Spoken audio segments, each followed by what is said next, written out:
My name is Esther Kawera, MBA student at OUK. I'm recording this video on evolution of strategic management for unit of strategic management, that is MBA 808.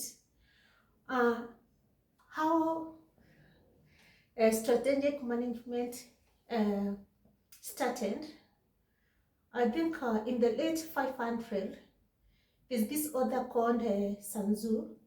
Is the first author who wrote about strategic management, but now he wrote about a book called Military and War, because that's strategic management started in the military, with the military people, when they were focusing on defeating the competitors by effectively using the resources which were available to them.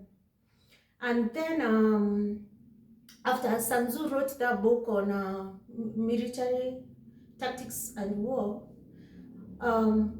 then we got to a point where now in 1950s, the top management or the top team in the companies were using strategic management, but basically it was on budgeting, planning and controls in their companies.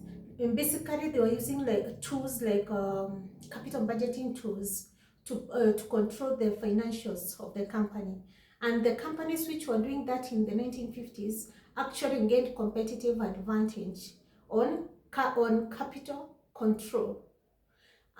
When now we got to from 1950s, now we got to 1960s, between 1960s and 70s, then again we see strategic management evolving from budgeting and controls, capital budgeting controls. It evolved now again to corporate planning. The companies started incorporating corporate planning as a department in the organizations. This one was now to look at their diversification.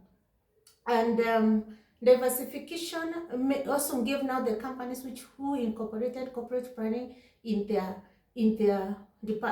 companies as a department. And then again we see in late 70s, strategic management became more serious, now from capital controls, control over capital through budgeting, and then from strategic corporate planning. Then again now we see management of companies incorporating something, from after the companies now incorporated corporate planning for diversification. We see in late 70s, towards 70s now, companies again started positioning, accepting the positioning against the competitors in terms of their management. That was in late 1970s. And then now from 1980 to 90s, we see now strategic management being recognized as a discipline on its own. And I can say that this is where now strategic management was just being viewed in a macroeconomics perspective. But then again, when we look at strategic management towards today, we realize that their companies don't really produce one product. We also realize that not all companies who enjoy monopoly.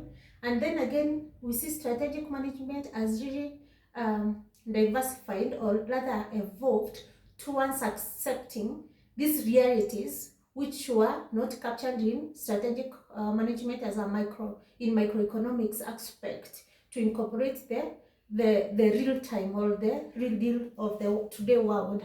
And I can say that in today's world, all organizations, all the competing organizations, even in Kenya, in our country, we've seen that companies like Safaricom, they are really good in strategic management.